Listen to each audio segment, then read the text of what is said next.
যে আয়াত আমি তেলাওয়াত করছি, যেহেতু তাফসীরুল কোরআন মাহফিল, আয়াতটি আল্লাহ তাআলা নাযিল করছেন পবিত্র আরাফাতের ময়দানে বিদায় হজের সময়, বিদায় হজের দিনে। আয়াত নাযিল হওয়ার পর সবাই আয়াতের মর্মার্থ ব্যাখ্যা অনুভব করে আনন্দ অনুভব করছিলেন। খোলাফায়ে রাশিদিনের মধ্যে সবচেয়ে বড় যিনি হযরত আবু বকর সিদ্দিক রাদিয়াল্লাহু তাআলা আনহু কাঁদতেছিলেন। অন্যান্য সাহাবায়ে কেরাম ওনাকে জিজ্ঞেস করলেন, আমরা তো খুশি, আয়াতের মধ্যে তো সুসংবাদ, আপনি কাঁদেন কেন? তিনি বললেন, এই সুসংবাদের সাথে একটা হৃদয় বিদারক এবং করুণ দুঃসংবাদ আছে, যেই দুঃসংবাদে আমাকে কাঁদাচ্ছে। যেহেতু তিনি আল্লাহর নবীর সবচাইতে বড় নিকটতম বন্ধু, ইসলামের প্রথম খলিফা আবু বকর সিদ্দিক কান্নার রহস্য কি? নিশ্চয়ই কোনো রহস্য আছে।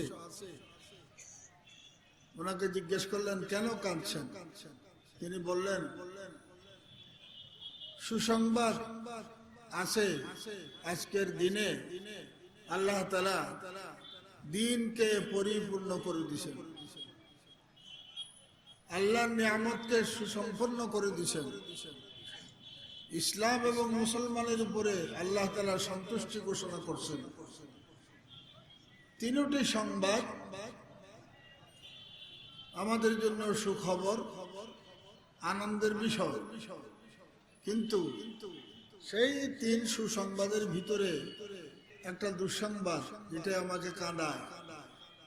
বলেন, সেটা কি? তিনি বললেন, দিন যদি পরিপূর্ণ হয়ে যায়, আল্লাহর নিয়ামত যদি স্বয়ং সম্পূর্ণ হয়ে যায়, ইসলাম ও মুসলমানের উপরে আল্লাহ যদি সন্তুষ্টি প্রকাশ করে ফেলেন, এর দ্বারাই বোঝা যায় প্রিয় নবী আমাদের নিকট আর বেশি দিন থাকবেন না। কথাটা বুঝাইতে পারছি আপনাদেরকে? দিন পরিপূর্ণ হয়ে গেল, আল্লাহর ওহীর নিয়ামত স্বয়ং সম্পূর্ণ হয়ে গেল, তো নবী দুনিয়াতে থাকার আর দরকার নাই, পরিপূর্ণ হয়ে গেছে। এই জিনিসটা আমাকে কাঁদাচ্ছে। আল্লাহু আকবার। হযরত আবু বকর সিদ্দিক রাদিয়াল্লাহু তাআলা এখানে তো কাঁদলেন, আরাফাতের ময়দান থেকে যখন মিনায় গেলেন, আল্লাহর রাসূল ঘোষণা দিয়েছেন, আমি এই বছর মিনার ময়দানে 100 উট দিয়ে কোরবানি করব। 100 উট। সাহাবায়ে কেরাম 100 উট জমা করলেন। আল্লাহ রাসূল কোরবানি করার জন্য, জবাই করার জন্য ছুরি হাতে লইয়া এই উটগুলির দিকে অগ্রসর হয়েছে। আল্লাহ, আমরা তো মনে করি আমরা ছাড়া প্রাণী কেউ নাই, আমরা ছাড়া জ্ঞান বুদ্ধিওয়ালা কেউ নাই। কিন্তু আল্লাহ তাআলা বলেন, এমন কোন বালু কণা, পানির ফোঁটা, গাছপালা, তরুলতা এবং তার পাতা ইত্যাদি সব কিছুর ভিতরে জ্ঞান আছে, বুদ্ধি আছে। সাব্বাহ লিল্লাহি মা ফিস সামাওয়াত ওয়া মা ফিল আরদ। আল্লাহ বলেন, আসমান এবং জমিনের মধ্যে যা কিছু আছে সব আমি আল্লাহর পবিত্রতা বর্ণনা করি। ওয়া ইন মিন শাইইন ইল্লা ইউসাব্বিহু বিহামদিহি ওয়ালাকিন লা তাফকাহুনা তাসবিহাহু। এমন কোন জিনিস নাই যেটা আল্লাহ তাসবিহ পাঠ করেন না, কিন্তু আমরা তা বুঝি না, শুনি না, উপলব্ধি করি না। উটগুলি যখন কোরবানি করার জন্য আল্লাহ নবী ছুরি নিয়ে অগ্রসর হলেন, উটগুলির ভিতরে ধাক্কা ধাক্কি আরম্ভ হয়ে গেছে, প্রতিযোগিতা আরম্ভ হয়ে গেছে, কে কার আগে আল্লাহ নবী ছুরি দিয়া জবাই হইতে পারে। হামা আহুয়ান সাহরা সরে খুদ নেহাদ বরকফ, হামা আহুয়ান সাহরা সরে খুদ নেহাদ বরকফ, বউমেদ আকে রোজে বশকার খাহিয়ামত। প্রত্যেকে আল্লাহর নবীর হাতে জবাই হওয়ার জন্য প্রতিযোগিতা আরম্ভ করে দিয়েছে। তারা নবীকে চিনছে, উপলব্ধি করছেন। সাহাবায়ে কেরাম আল্লাহর নবীকে চিনছেন। হ্যাঁ, আল্লাহু আকবার। হযরত আবু যর গফারি রাদিয়াল্লাহু তাআলা আনহুর রিওয়ায়াত, তিনি বলেন, একদিন আমি আল্লাহর নবীর এক বৈঠকে ছিলাম। সেই বৈঠকে আবু বকর সিদ্দিক, ওমর ফারুক, উসমানে গনি, আলী মুর্তজা, খোলাফায়ে রাশিদিনও ছিলেন। আল্লাহর নবী কতগুলি পাথরের টুকরা হাতে নিয়েছেন। নেওয়ার সাথে সাথে তাসবিহ পাঠ আরম্ভ করে দিয়েছেন, পাথরের টুকরা। সুবহানাল্লাহি ওয়া বিহামদিহি সুবহানাল্লাহিল আযীম। বলেন না, মুখে মুখে বলেন, সুবহানাল্লাহি ওয়া বিহামদিহি সুবহানাল্লাহিল আযীম। আল্লাহর হাবিব পাথরের টুকরাগুলি জমিনের মধ্যে রাখলেন। আবু বকর সিদ্দিককে বললেন, আবু বকর তোমার হাতে নিয়ে দেখো। আবু বকর নিজের হাতে নিলেন, আবার তাসবিহ পাঠ আরম্ভ হয়ে গেল। আবু বকরকে বলেন, আবু বকর তুমি রাখো। ওমরকে বলেন, ওমর তোমার হাতে নিয়ে দেখো। ওমরের হাতে নিলেন, আবার তাসবিহ পাঠ আরম্ভ হয়ে গেল। ওমরকে বলেন, ওমর রাখো। উসমানকে বলেন, তোমার হাতে নাও। উসমান নিলেন, আবার তাসবিহ পাঠ আরম্ভ হয়ে গেল। উসমানকে বললেন, পাথরগুলি রাখো। আলীকে বললেন, তোমার হাতে নিয়ে দেখো। তিনি যখন হাতে নিলেন, আবার তাসবিহ পাঠ আরম্ভ হয়ে গেল। হযরত আল্লামা হাবিবুর রহমান উসমানী এই রিওয়ায়াতকে কেন্দ্র করে তিনি তার জবানে বলছেন, সাব্বাহাল্লাহ হা বিআইদিহিল হাসা, সাব্বাহাল্লাহ হা বিআইদিহিল হাসা, ফাবাআহু মান হুনাকা ওয়া আকাল। এই তাসবিহ পাঠ আবু যর গফারি বলেন, আমি উপস্থিত। এই আল্লাহর নবী খোলাফায়ে রাশিদিনের হাতের মধ্যে তাসবিহ পাঠ করতেছে, পাথরের টুকরা আমি নিজের কানে শুনছি এবং উপলব্ধি করছি। আল্লাহু আকবার। আল্লাহর নবী মিনার ময়দানে যেয়ে বললেন, কোরবানি দিলেন, 63টি উট কোরবানি করলেন। বলেন না কটা? 63। আল্লাহর নবীর বয়স কত? ছুরিটা আলীর হাতে দিয়ে দিলেন, আলী বাকিগুলি তুমি কোরবানি করো, জবাই করো। সিদ্দিক আকবর, খোলাফায়ে রাশিদিন, সাহাবায়ে কেরাম গনিয়ে দেখলেন 63টা উট কোরবানি করলেন, বাকিগুলি করলেন না। আরেক আলামত পাওয়া গেল বিদায়ী, আরেক লক্ষণ পাওয়া গেল আল্লাহর নবীর বিদায়ী। আল্লাহু আকবার। সাহাবায়ে কেরাম নবীর জন্য পাগল ছিলেন, আমরাও পাগল। আপনারা বলবেন যে আমরা কম না, আমরা পাগল, ঠিক, কিন্তু আমাদের চোখের সামনে কোরআনের সাথে বেয়াদবি করে। আর জোরে বলেন ঠিক কিনা? আল্লাহকে গালি দেয়, রসুলকে গালি দেয়, কোরআনকে আগুন দিয়ে জ্বালাই ফেলে, মাদ্রাসাকে জঙ্গি প্রজনন কেন্দ্র বলে। অথচ মাদ্রাসাগুলি যাইয়া কোনদিন একটা লাঠিও খুঁজিয়া পায় নাই তদন্তকারী পুলিশ গোয়েন্দারা। এখানে পাওয়া যায় কি? নুরানি কায়দা পাওয়া যায়, আমপারা পাওয়া যায়, কোরআন শরীফ পাওয়া যায়, বুখারী শরীফ পাওয়া যায়। তারা যেগুলো নিয়ে চলে সেগুলিতে পাওয়া যাবে। হ্যাঁ, তুমি যদি মাদ্রাসা যাইয়া যদি পিস্তল তালাশ করো, এর চাইতে বোকামি বিশ্ব রোডের মধ্যে রুই মাছ তালাশ করার মতো, ঠিক কিনা? একবার কয় জাল মারলেই মাছ পাওয়া যায়। হ্যাঁ, জাল মারলেই, জাল মারবো কইটা জানে না। জাল তো মারতে হবে পুকুরে নাইলে নদীতে। বিশ্ব রোডের মধ্যে জাল মারে টানে, পুঁটি মাছও আসে না। কিরে সারা রাত জাল মারলাম, মাছ তো পাইলাম না। কোথায় মারছ? বিশ্ব রোড, যেখানে সেখানে না। আপনি অস্ত্র তালাশ করেন কওমি মাদ্রাসাগুলির মধ্যে যাইয়া, সেখানে অস্ত্র পাওয়া যায় না, সেখানে কোরআন পাওয়া যায়, আল্লাহর জিকির পাওয়া যায়। কোথায় কি তালাশ করো?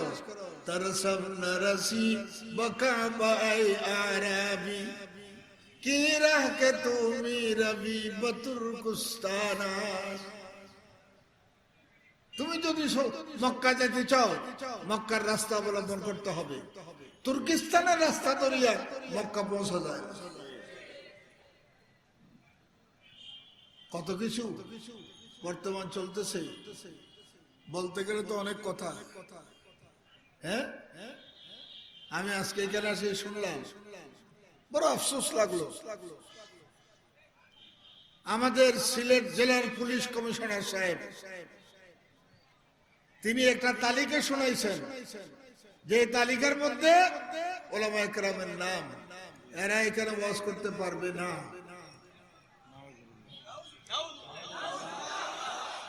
এরা কি মন্দিরের ফজিলত বয়ান করে, গান বাদ্য করার জন্য আসে?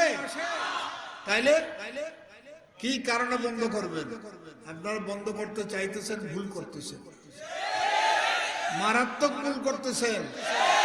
যাদের বয়ান বন্ধ করার জন্য চেষ্টা করেন, বয়ান তো বন্ধ হবে না, একদিক দিয়ে বাধা দিলে আরেক দিক দিয়ে ভাঙ্গা ছুটবে। নদীর ফাড়ি, নদীর স্রোতকে বান দিয়ে আটকানো যায়? যাবে না, এরকম যাবে না। বড় মুশকিল, বড় মুশকিল। যারা এই দেশের রাষ্ট্রের, সরকারের, সংবিধানের আইন কানুন পরিপূর্ণভাবে মানে 100%, তাদের বলা হয় জঙ্গি, তাদের বলা হয় দুষ্কৃতিকারী, দুর্নীতিবাজ। আফসোস, এমন কোন আলেম দেখাইতে পারবেন যে দুর্নীতি করে, বিদেশে টাকা পাচার করে? কারা করে? কিছুক্ষণ আগে আমি আমাদের এই দেশের বাংলাদেশের স্থপতি বঙ্গবন্ধু শেখ মুজিবুর রহমানের একটা ভাষণ শুনছি এখানে আসিয়া। ভাষণের মধ্যে বলতেছে, আমাদের দেশের শ্রমিক চোর না, মজদুর চোর না, চাষিরা চোর না, কিছু মুনাফাখোর, কিছু দুর্নীতিবাজ গরিবদের হককে শোষণ করে তাদের পেট মোটা করতেছে। গরিবরা দুর্নীতি করে না, চাষিরা করে না, মজদুররা করে না, ওলামায়ে কেরাম করে না।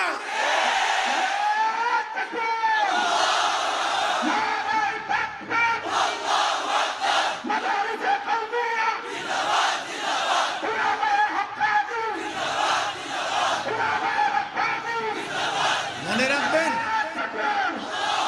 সারা বিশ্বে করোনা ভাইরাস, আপনাদের সিলেটের লোক বেশি ইংল্যান্ডে, ঠিক কিনা? ইংল্যান্ডের মধ্যে প্রতিদিন 50 থেকে 60,000 রোগী, 60,000 মানুষ করোনায় আক্রান্ত হচ্ছে, এবং ডেলি 1700-1800 মানুষ প্রাণ হারাচ্ছে। অথচ করোনা ভাইরাস থেকে রক্ষার জন্য ব্যবস্থাপনা আমাদের বাংলাদেশ থেকে 100 গুণ বেশি, তারপরে মরে। বাংলাদেশে করোনা ভাইরাসে মানুষ মরতেছে না, সব জায়গায় ভিড়, সাত দোকানে ভিড়, মুদির দোকানে ভিড়, রাস্তাঘাটে ভিড়, বাসের মধ্যে ভিড়। এই মুখের মধ্যে একটা নাফা লাগাই, যেটাও লাগায় মাস্ক। আমি এয়ারপোর্টে আসলে না লাগাইলে লাগান লাগান লাগান, তো কিছুক্ষণ লাগাইলে আমার জান যাইতে চায়, নাকের নিঃশ্বাস বন্ধ হয়ে যায়। কি করবো, এটা না লাগাইলে এয়ারপোর্ট ফাড়িতে দেয়। কতক্ষণ লাগাই রাখি, আর আমরা ফান খাই, সারাদিন লাগাই রাখলে ফান কেমনে খাবো, যন্ত্রণা না। এই ব্যবস্থাপনা সব তারা গ্রহণ করা সত্ত্বেও হাজার হাজার মানুষ মারা যেতেছে। কিন্তু অত্যন্ত শুকরিয়ার বিষয় আল্লাহর দরবারে হাজার শুকর, বাংলাদেশে এত ভিড় পাটনার পরেও, আগে তো একটু একটু লেখতো 20 জন মারা গেছে, 22 জন মারা গেছে, 25 জন মারা গেছে, এখন এই লেখালেখি বন্ধ। তার মানে হলো মারা যায় না। তার কারণ কি? কারণ কি? শুভ বুদ্ধির উদয় হয়েছে বা ভাগ্য খুলে গেছে আমাদের দেশের সরকারের। কিভাবে? আমরা হাইয়াতুল উলিয়া লিল জামিআতুল কওমিয়া বাংলাদেশ, আমাদের হযরতের অন্যতম সদস্য, হাইয়াতুল উলিয়ার সদস্য, বেফাকরের সদস্য, মুরব্বী, অনেক যোগাযোগ করে দৌড় ঝাঁপ দিতে দিতে দিতে দিতে আল্লাহ কেমনে বুঝ দিছে। প্রথম কইল কি, হেফজখানা গুলি খুলে দাও। ও ভাই, জানেননি আপনারা? হাফেজি মাদ্রাসা খুলে দাও। আবার আমরা দৌড়াদৌড়ি করলাম, পরে কি হলো? কওমি মাদ্রাসা খুলে দাও। যেদিন থেকে কওমি মাদ্রাসা খুলে দেওয়া হয়েছে, হাফেজিয়া মাদ্রাসার ছেলেরা সেহরির সময় উঠিয়া আল্লাহর কোরআন তেলাওয়াত করে, তাহাজ্জুদের নামাজ পড়ে, 24 ঘন্টা কোরআন তেলাওয়াত করে, বুখারী শরীফের দরস, মুসলিম শরীফের দরস, তিরমিজি শরীফের দরস, আবু দাউদ শরীফের দরস, ইবনে মাজাহ, মুওয়াত্তা মালিক, মুওয়াত্তা মুহাম্মদের দরস আরম্ভ হয়ে গেছে। করোনার মহামারী বাংলাদেশ ছাড়ি চলে গেছে। আপনি মনে করছেন যে এমনি? আপনারা 40 নাকে লাগান, মুখে লাগান, চোখে লাগান, সব জায়গায় লাগাইও এই মহামারী যাইতো না। কওমি মাদ্রাসাগুলো যদি খুলি না দিতেন, কারণ তারা আল্লাহরে ডাকে, আল্লাহ তাদের ডাক শুনে। এক বাচ্চার ডাকেও একজনের জন্য আল্লাহ পাক পুরো দেশকে বাঁচান। হাজারো ঘটনা, হাজারো ঘটনা আছে।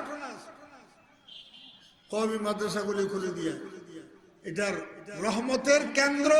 কওমি মাদ্রাসাগুলি রহমতের দুর্গ, রহমতের গুড়, রহমতের ফুয়ারা। মাদ্রাসাগুলির ঘৃণা করো, আলেমদের ঘৃণা করো। হ্যাঁ, খেলো না समझ कर बिगाड़ो ना हमको, खेलो ना समझ कर बिगाड़ो ना हमको, हम आखिर किसी के बनाए हुए हैं। খেলনা মনে করছো? যা মনছে যত আয় আমাদের উপর সাবাই, হ্যাঁ, যত আইন সাবাই কার উপর? আমাদের চাই নিরীহ কেউ নাই। আমরা জমির খাজানা আটকায় রাখি না, সরকারি ট্যাক্স আটকায় রাখি না, বিদ্যুতের বিল বাকি রাখি না, গ্যাস বিল বাকি রাখি না। একজন আলেম দেখাতে পারবে না যে তার ঘরের বিদ্যুৎ বিল বাকি আছে। আমরা সরকারের সব কথা মানি, আইন মানি, কারণ মানি। হ্যাঁ, যে অর্ডিন্যান্স জারি করে আমরা, আমাদের চেয়ে দেশের আইন কানুন মানে ওয়ালা ওলামা ইকরাম থেকে বেশি কেউ নাই। এরা অন্যায়কে হারাম মনে করে, দুর্নীতিকে হারাম মনে করে, চুরি, বাটফারি, গুন্ডামি, রাহাজানি, দর্শন এগুলিকে হারাম মনে করো। তোমরা তো এগুলি হালাল মনে করো, হ্যাঁ, হালাল মনে করো। আর হাজার হাজার লক্ষ কোটি টাকা বিদেশে পাচার করো, বিদেশে পাচার করো। মহল্লা বানাই ফেলছে, মহল্লা। আমেরিকা, কানাডা, লন্ডন মহল্লা বানাই ফেলছে। বানায় কি করবি? সাথে নিয়ে যেতে পারবি রে ভাই? কেউ কিছু নিয়ে যেতে পারে? আয়ে তেজু সিকন্দর দুনিয়া সে লে গয়ে ক্যা थे खाली हाथ दोनों बाहर कफन से निकला। সিকান্দার বাদশা মৃত্যুর সময় ওসিয়ত করছেন, আমি যখন মারা যাব, কফন পরানো হবে, আমার দুইটা হাত কফনের বাইরে বাইরে কি বলা হয় রেখে দিবা। পৃথিবীর মানুষ দেখুক আমার মতো সম্রাট দুনিয়ার থেকে যাওয়ার সময় একটা ফুটা পয়সাও নিয়ে যেতে পারে। হ্যাঁ, আলিয়া মাদ্রাসা মাঠে 3 দিন ব্যাপী তাফসীরুল কোরআন মাহফিল। আমাদের সদরে মুহতারাম হুকুম করছেন যে সবার থেকে কিছু কালেকশন করো। আমরা কেউ পকেটে দিই, কেউ দেই না। এই তো এটাকে গনিমত মনে করা উচিত, গনিমত মনে করা উচিত ছিল যে আমার জানও লাগলো, মালও লাগলো। আল্লাহ তাআলা মালের কথা আগে বলছেন, বিআমওয়ালিকুম ওয়া আনফুসিকুম। এই তাফসীর মাহফিল, এটার দ্বারা আপনাদের লাভ হইতেছে না ক্ষতি হইতেছে? ঈমান বাড়তেছে না কমতেছে? আমল সুন্দর হইতেছে না খারাপ হইতেছে? আমরা ভালো কাজ করিও বদনাম। ভালো কাজ করলি কেন? ভালো কাজ করবি কেন? হ্যাঁ, सूरज में लगी दाबा कुदरत का करिश्मा है, बुत हमको कहे काफिर अल्लाह की मर्जी है। এক বেটি রে স্বামী কয়, এই সিঁড়ি দিয়ে উপরের থেকে নামলে তালাক, তো কোন দিক যাবো? তাহলে উপরের দিকে জায়গা, কত উপরের দিকে গেল তালাক, তো কোন দিক যাবো? তাহলে এখানে দাঁড়াই থাকি, দাঁড়াই থাকলো তালাক। বেটি তাহলে কি করবো? কি করলো তালাক। আমরা পড়ে গেছে বিপদে।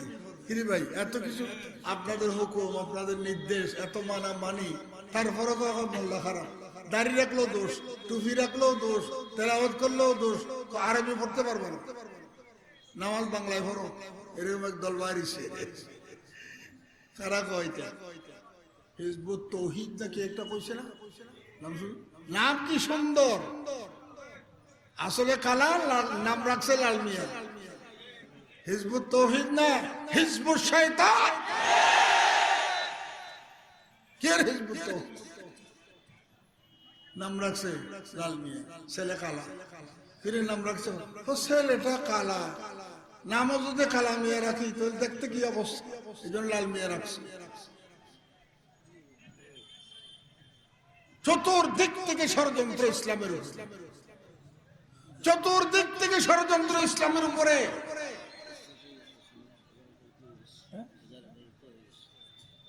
এই ষড়যন্ত্রের থেকে মুক্তি পাইতে হলে ধরতে হবে আল্লাহর কোরআনকে, ঠিক কিনা? আল্লাহর কোরআনকে ধরে রাখেন, দেখবেন ইনশাআল্লাহ আপনারা কেউ গুমরাহ করতে পারবেন। আল্লাহর রাসূল সেটাই বলে গেছেন, তারাকতু ফীকুম আমরাইন, আমি দুনিয়া থেকে বিদায় হয়ে যাব, আমার পর কিয়ামত পর্যন্ত কোন নবী আসবে না। আমার উম্মতের উলামায়ে কেরামের উপর দায়িত্ব, উম্মতের উপর দায়িত্ব দ্বীনের হেফাজত করা, কোরআনের হেফাজত করা, তারাই করতে হবে, উম্মতের উপর দায়িত্ব। এখন তো মাশাআল্লাহ আজকে প্রস্তাব শুনে আমার খুশি লাগছে। প্রস্তাব কি? কাদিয়ানীদেরকে রাষ্ট্রীয়ভাবে অমুসলমান ঘোষণা করতে হবে। আরো জোরে বলতে হবে সবাই, ঠিক রাজি আছেন সবাই? একমত আছেন সবাই? তারা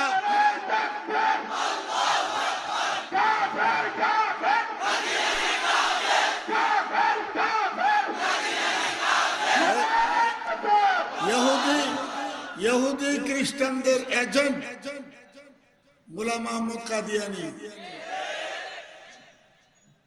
সে মেট্রিক 3 বার ফেল করছে, এটা জানেন আপনারা। পরে শিয়ালকোটে মুখতারি চাকরি নিছে, বাদ জোটে না। ইংরেজরা তারে বুদ্ধি দিছে নবুয়তের দাবি কর, এক বাক্যে বলতে পারবো না, আস্তে আস্তে। প্রথম কইছি আমি মৌলানা সাহেব, তারপর কইছি পীর সাহেব, তারপরে আমি মুজাদ্দিদ, তারপরে আমি ইমাম মাহাদি। তারপরে যখন কিছু লম্পট জুটছে লগে, কয় আমি স্বতন্ত্র একজন নবী। ইয়া আল্লাহ, তার দাবি আমি একটা বই লেখছে আনি নাই। কাদিয়ানের বহুরূপী দাবি এই কিতাবের মধ্যে আছে। তার এবারত সহ লেখা আমি চ্যালেঞ্জ করছি। পঞ্চগড়ে আল্লামা আহমদ শফি সাহেব রহমতুল্লাহ, আমাদের শেখ, আমাদের মুরব্বী হুজুরও ছিলেন, যে কাদিয়ানের ওখানে আহমদনগর নামক গ্রাম খুলছে। বলছে তোমাদের সমস্ত পণ্ডিত শিক্ষিত করিলে মঞ্চে আসো, আমি একজনের লোকে বহস করো, আমার যদি পরাজয় করতে পারো তাহলে সারা বাংলাদেশ মানুষ মানলেন। পারে নাই, আসে নাই, ভয় পায়। এই দাবি করছে কি আমি সৃষ্টিকর্তা, আমি আদম, আমি হাওয়া, আমি মরিয়ম, আমি ঈসা। উম্মতরা কয় হুজুর এইটা কোন ধরনের দাবি করল?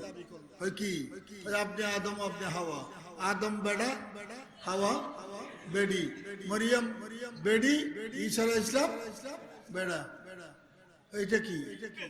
আরেক উম্মতের মধ্যে একটু তাদের ভাষায় বেয়াদব আর কি। হুজুর বেয়াদবি মাফ করবেন, আমরা জানি মেয়ে হলে মাসের শুরুতে কিছু কিছু রক্ত যায়, যাকে হাইজ বলা হয়, হাইজের খুন। আপনার কি অবস্থা? আমি ওই পর্যায়ে যখন পৌঁছি আমার অল্প অল্প কম যায়। এটা হলো হাইজওয়ালা নবী। এই হাইজওয়ালা নবী দাবি করতে করতে কোনটা বাদ দেয় নাই। সে বরলাস মুঘল দাবি করছে, হিন্দুদের খ্রিস্টও দাবি করছে, 72টা দাবি। আর শেষে সবচাইতে বেশি আঘাত দিছে ইমানদারের, মুসলমানের। সে বলছে যে আমি মোহাম্মদ রসুল্লাহ থেকে বড় লোক, কারণ মোহাম্মদ রসুল্লাহর মুজিজা, মোহাম্মদ রসুল্লাহর মুজিজা হলো 300, আমার মুজিজা হলো 10,000। পাঞ্জাবিরা ভালো বলছে, তার দেশের লোকেরা কয় আমাদের নবীর মুজিজা পাখানা পরিয়ে মরা, পাখানার ভিতরে। গোলাম আহমদ अगर होता नबी পায়খানা में गिर के न मरता कभी। গোলাম আহমদ যদি নবী হইতো পাখানার ভিতরে পরিয়ে মরতো না, এই পাখানার ভিতরে পড়বে। এখন পৃথিবীর 40টা রাষ্ট্রে রাষ্ট্রীয়ভাবে কাদিয়ানীদেরকে অমুসলিম সংখ্যালঘু ঘোষণা করছে।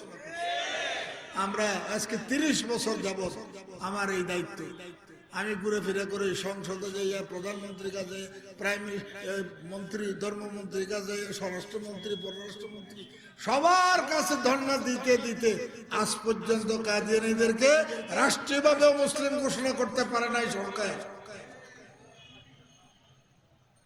তাফসীরুল কোরআন মাহফিল থেকে বলিষ্ঠ কণ্ঠে সরকারকে শুনে প্রশাসনের লোকজন, আপনারা এনএসআই, ডিজিএফআই যারা যারা আছেন, এই নোট লেখেন। আলিয়া মাদ্রাসার মাঠে তাফসীরুল কোরআন মাহফিলের সমস্ত লোকেরা দল মত নির্বিশেষে সবার দাবি কাদিয়ানীদেরকে রাষ্ট্রীয়ভাবে অমুসলমান ঘোষণা করতে হবে।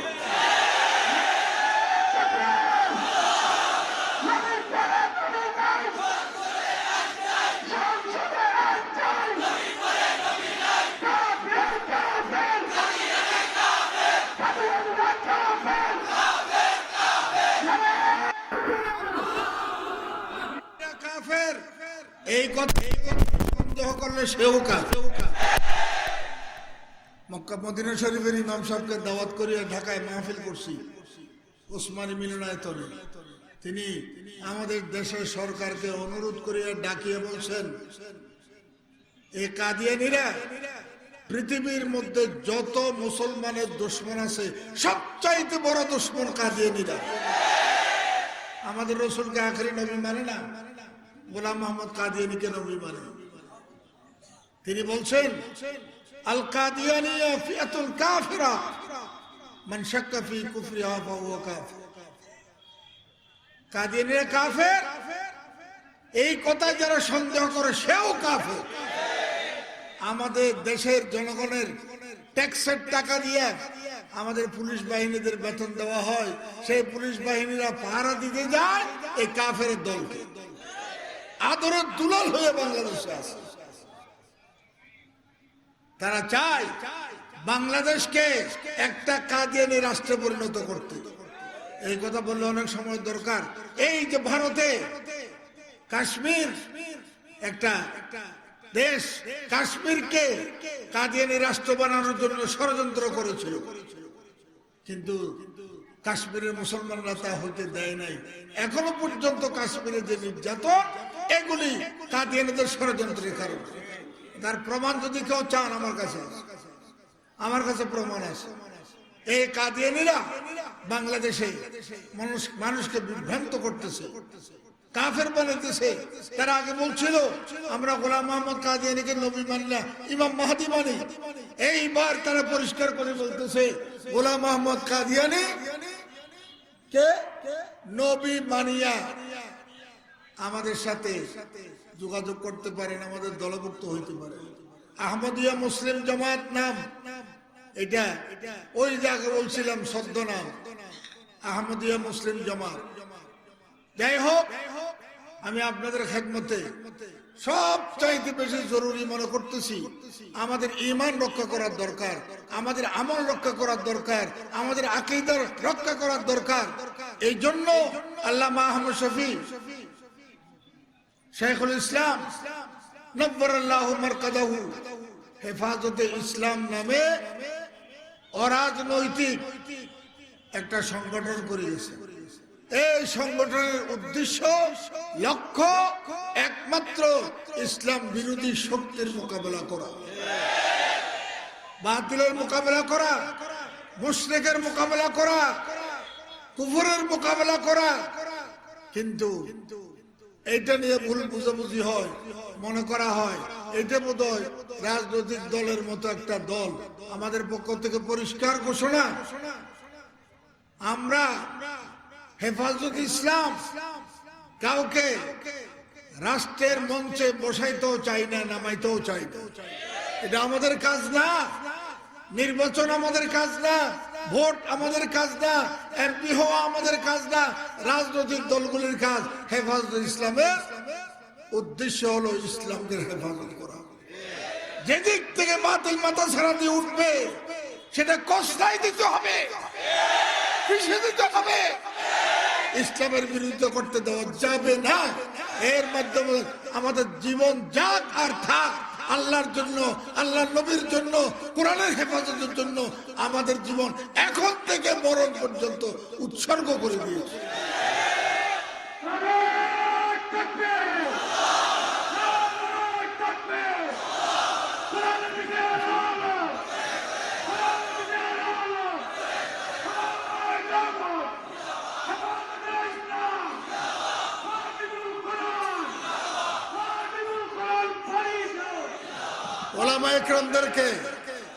ওলামা ইকরামদের কদর করবে, মাদ্রাসার কদর করবে, তাইলে কোরআনের হেফাজত হবে, কোরআনের হেফাজত হবে। কোরআন বুঝিয়ে পড়া লাগে না, তাফসীর পড়া লাগে না। তাফসীর না পড়লেও কোরআনের অক্ষর তেলাওয়াত করলেও আমাদের কিছু নাদান দোস্ত আছে যারা বলে কোরআন না বুঝলে ফরিয়া লাভ নেই। গলত কথা। হাদিসের মধ্যে আছে মান কারাআ হারফাম মিন কিতাবিল্লাহ ফালাহু হাসানা ওয়াল হাসানাতু বিআশরি আমসালিহা।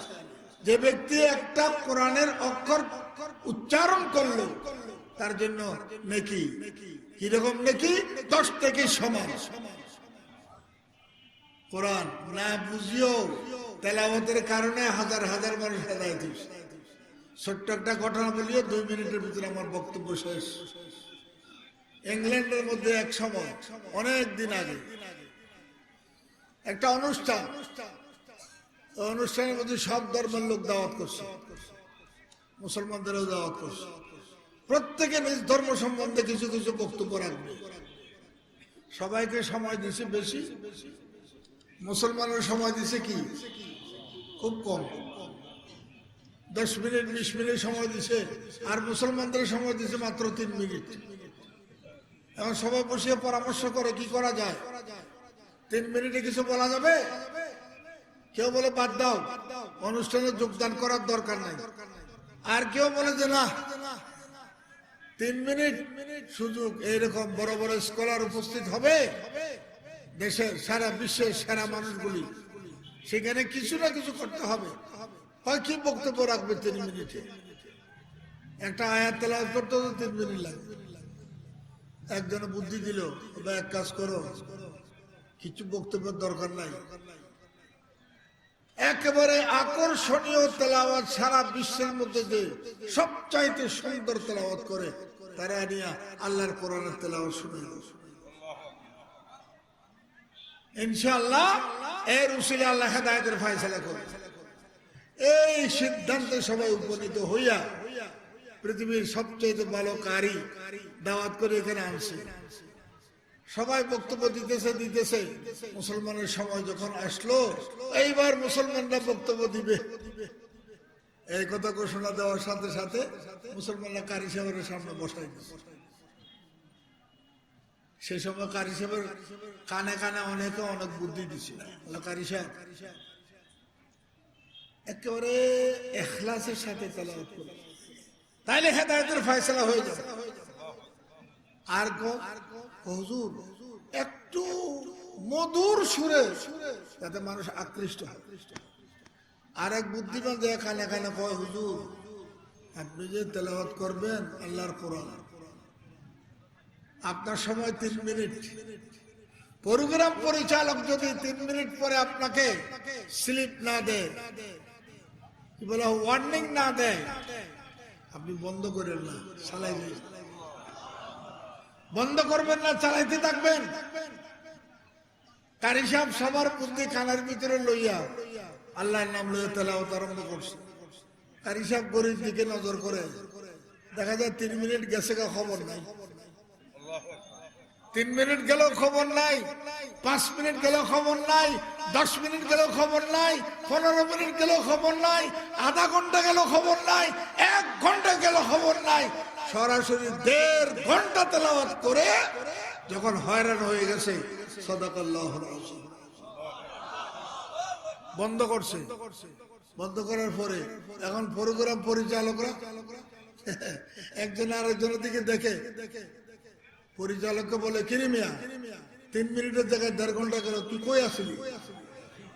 আমি যেখানে আসছিলাম তোরাও তো সেখানে আসো। হ্যাঁ, আমি না এলে ভুলে গেছি, তোরা তো আমার একটা গুঁতো দিতে পারতি। তোর পরিচালনার খেয়াল নাই, আর আমাদের গুঁতো দেওয়ার খেয়াল আছে।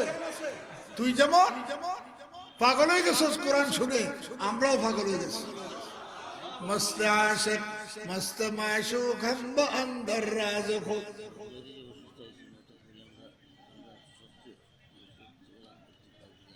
কোনটা? ওহো, মস্ত আশিক মস্ত মাশুক হাম আন্দর রাজ খো, পীর মস্তু মীর মস্তু জুমলগি বাজার মস্ত। সবাই পাগল। তো কয় আমার গুতা দিলি না কেন?